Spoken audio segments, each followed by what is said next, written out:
Hi guys, and welcome to the very first Patreon only episode of No Comment Podcast. This is exclusive to Patreon users only. If you're not on the list, you're not getting in.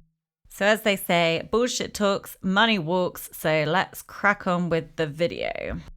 For my very first Patreon only video, I've decided to do a review of the Chris Watts CCTV footage where we see him backing his truck up to the garage and loading it full of work stuff only because, you know, he was super busy at work that day and needed to go back and forth various times to collect his tools, allegedly. Obviously, we know that's not the case. So this footage is taken from the CCTV camera of Nate, who was the Watts' neighbour. And as we discussed during the Watts Family Murders series, he invited Chris, Nicole Atkinson, her son, and also the police officer that attended to go into his house and watch the CCTV footage to see if there was any evidence of Shanann and the girls leaving the property.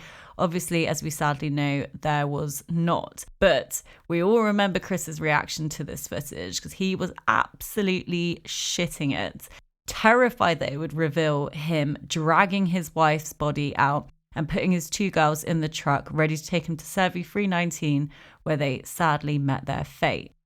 So let's have a look at the footage and see what Chris gets up to in detail.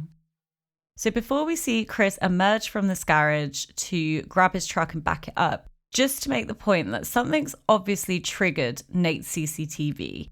During the body cam footage, we see that he tells the police officer it has sensors that are triggered by some kind of movement. So something's obviously triggered his CCTV to record at this point. Again, this is where a lot of the rumors of NK being involved come from, because people are saying that she walked out of the garage first, triggering the sensor and making the CCTV start recording.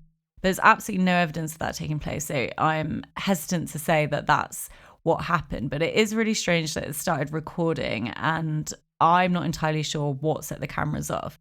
But in a minute, we are going to see Chris coming out of the garage and heading off towards his truck. Here he comes to wreck the day. See, for all my Jim Carrey fans out there, you'll totally get that reference. Absolutely love that film. Okay, so a lot of people are saying that this looks like NK walking out of the garage, but if we take a closer look, I mean, it's blurry, but that is clearly Chris Watts. Like, come on. So I think all these conspiracy theorists will try and, you know, point. I've seen people on their YouTube channels trying to analyze that figure and say that it looks like NK in, you know, certain ways, and that it's got a ponytail. I mean, that clearly doesn't have a ponytail, for God's sake. I mean, rewind it back and look at it again and tell me that that figure has a ponytail. It's just so ridiculous. Okay, so now we see him pulling his truck from where it was parked on the street and reversing it back down his drive. As you can see, he pulls it all the way back, and so the back section of his truck is tucked right in his garage and basically obstructed from view. And he will later, when speaking to police officers, say that he was aware that Nate had this camera. So as we can see, he is sort of milling about, and to be honest, he probably was getting a few things ready for work. And actually, we know he was, because there were a number of items found in his work truck that he would actually take to work on a normal day, you know, not a day that he's taken out his entire family. And he's obviously done this so he can later down the line rely on the fact, well, you know, I was just getting ready for work. I wasn't doing anything weird. And that's what you can see me do on the CCTV footage. And again, that's him being aware of the fact that there is a camera there.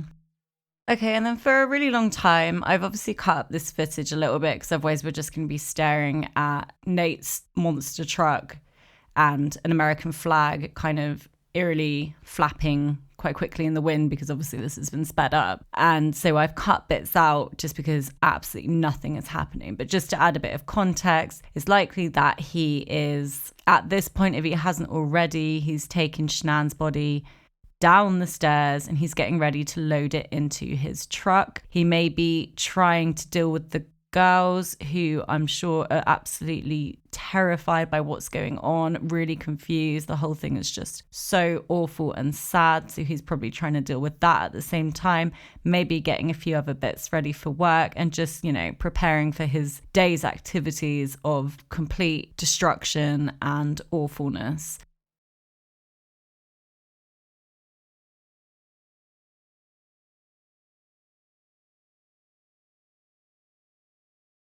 So obviously it's not the best quality footage in the world, but we have to work with what we have. From this, what I can see is Chris walking backwards and really seeming to struggle. So I've zoomed in here again. That's made it really super pixely. So we're going to just have to try our best. But to me, that looks like he's walking backwards. He's struggling with something. And in my mind, that is him dragging Shanann backwards to load her into the truck. They say that dead weight is significantly heavier than trying to lift someone when they're alive. And he's already described during his interviews with law enforcement that he wasn't able to carry her down the stairs. So he just dragged her down the stairs because, he has absolutely no respect for anything or anyone. And so it was very unlikely that he was going to take her body to the truck in any kind of more dignified way than just simply dragging her and loading her in. Because by this point, he's lost any kind of respect or decency that he once had for his family. We also occasionally see the lights around his work truck kind of changing, as if there's another vehicle on the road that's sort of pulling around or something. During the door-to-door inquiries that were made by law enforcement, the lady that lives opposite Chris Watts said that she actually left very early that morning, around 5:30, so around the same sort of time that he would be, loading his work truck. So how she didn't see anything is just kind of odd, but there you go. And she said that she left and she went to the gym around 5:30. And she's kind of like an old lady as well. And she made me feel really fucking shit about myself. Like, why aren't I going to the gym at 5:30 in the morning if this 60-year-old woman can manage to do it? And I'm just in bed, definitely. There's no chance in how I'm getting up. Anyway, so she said that she pulled out around that sort of time and drove to the gym. So it could be that on one of the occasions that the lights were from her vehicle. Again, this is where the conspiracy theorists come out in full force and say that it's evidence of NK in her vehicle. I mean, but come on, it doesn't make any sense. If she was actually there, what would she be doing? Just sat in her truck, sort of flipping her lights on and off. I love a conspiracy theory as much as the next person, but there has to be some element of truth in there. Otherwise, it's just batshit crazy and not worth anyone's time. So we now see him come back to the truck with the cherry can of gas and load that in. If you listen to my final episode in the Watts Family Murder series, I briefly spoke about this. When law enforcement went to speak with him in Wisconsin prison after he'd been sentenced and obviously accepted responsibility for all the murders, Agent Tammy Lee asked him about the can of gas and why he took that with him, because he wouldn't need that on a normal day at work, and it just seemed really strange. He told them that he took it with them because he was thinking about killing himself and he didn't have any weapons or guns or anything like that in the house. And during the episode, I basically went on a bit of a rant, as I do, about how fucking stupid that is, because even if you didn't have a weapon in the house, and by the way, you have knives and things like that, you wouldn't take a can of gas to kill yourself. What are you hoping? What are you even thinking about doing? Are you gonna set yourself on fire? Or it's just stupid. It's just, obviously he wasn't trying to kill himself. The whole reason he took out his family was to be with NK and get rid of them. So that was not on his mind for one single second.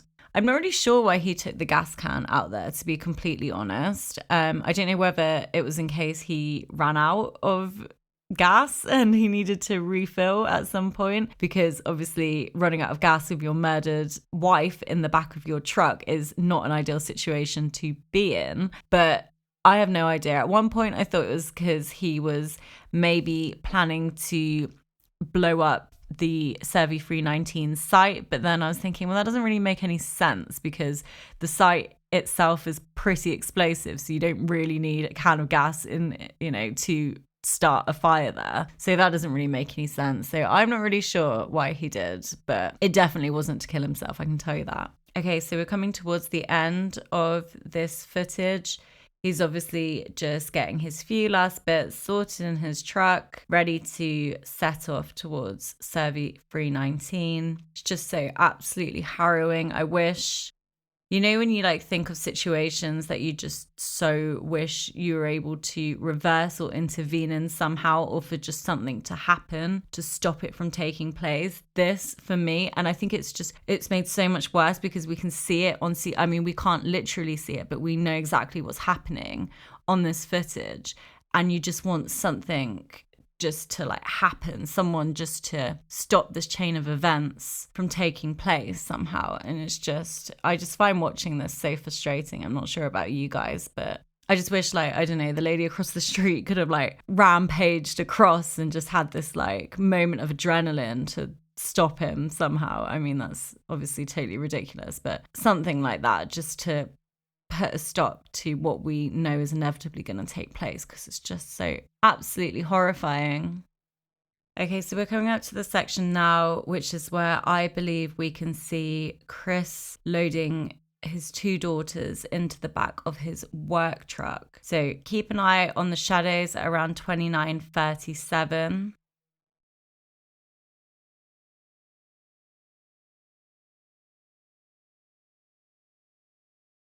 And then literally around 20 seconds later, I think this part is much clearer. You can see him bend down, and that's when I think that he's lifting probably CC up to put her in the back of the work truck as well.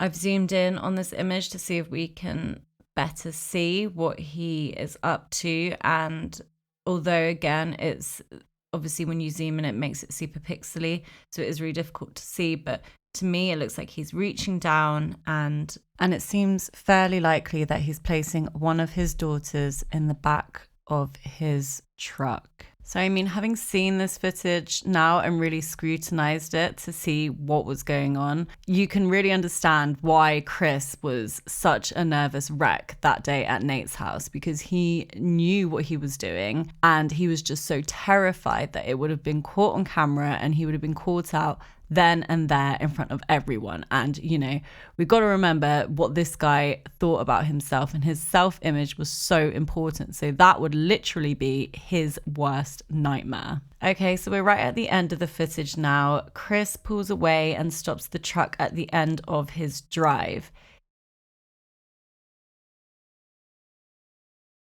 He then gets out and walks back, and I'm guessing he's going to close the garage door. However, in later interviews, he will go on and on and on about how his app that he had showed that the garage door was left open, and he's obviously suggesting that maybe Shanann and the girls exited the house this way, and that's why they went undetected. So I think he probably did this purposefully so he could rely on it later down the line. But when he's going on about it, literally no one pays any attention to him whatsoever. It's actually quite hilarious, even though he repeats it and repeats it again and again. And I think this is probably because he was literally the most suspicious acting innocent person in the history of the world.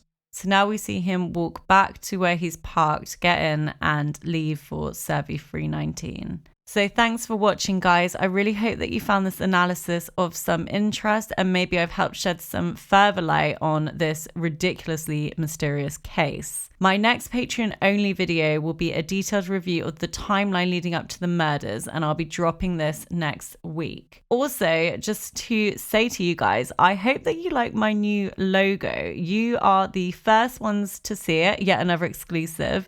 And I would love to hear your thoughts, so please do get in contact.